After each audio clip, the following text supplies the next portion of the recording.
అందరికీ నమస్తే. నేను మీ Challa Sivakrishna advocate. Telangana news channel వారు నిర్వహించే న్యాయ సలహాలు అనే కార్యక్రమంలో భాగంగా ఈరోజు మనం అప్పు తీసుకునేవారు తప్పకుండా తీసుకోవాల్సిన జాగ్రత్తల గురించి తెలుసుకుందాం. అప్పు తీసుకునే సమయంలో ఎట్టి పరిస్థితులలోనూ ప్రాణం పోయే స్థితికి వచ్చినా సరే ఖాళీ ప్రామిసరీ నోటు కానీ ఖాళీ చెక్ కానీ ఎటువంటి పరిస్థితుల్లోనూ ఇవ్వకండి. అప్పు తీసుకునే సమయంలో ప్రామిసరీ నోటుని మీ ముందే మీ సమక్షంలోనే లేదా స్వయంగా మీరే పూర్తి చేసిన తర్వాత మాత్రమే ప్రామిసరీ నోటు పైన సంతకం చేయండి. వడ్డీ అమౌంట్ కానీ అసలు అమౌంట్ కానీ తిరిగి చెల్లించేటప్పుడు బ్యాంక్ ద్వారా కానీ లేదా ఆన్లైన్ ద్వారా కానీ చెల్లించండి. లేకపోతే మధ్యవర్తులు సాక్షుల సమక్షంలో అమౌంట్ని తిరిగి చెల్లించండి.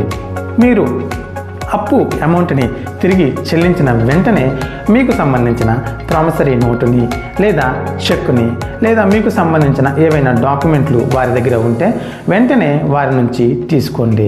వారు రేపిస్తాను మాపిస్తాను అని చెబితే ఎట్టి పరిస్థితుల్లో నమ్మకండి.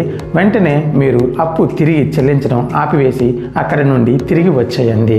మీకు డబ్బులు అవసరం కదా అని చెప్పి మీకు సంబంధించిన ఖాళీ ప్రామిసరీ నోటు కానీ ఖాళీ చెక్ కానీ లేదా ఏ ఇతర డాక్యుమెంట్లను కానీ ఇచ్చి తర్వాత మీరు జీవితాంతం ఇబ్బంది పడకండి. మరిన్ని న్యాయ సలహాలు సహాయాల కోసం సంప్రదించండి. నేను మీ చల్లా శివకృష్ణ అడ్వకేట్.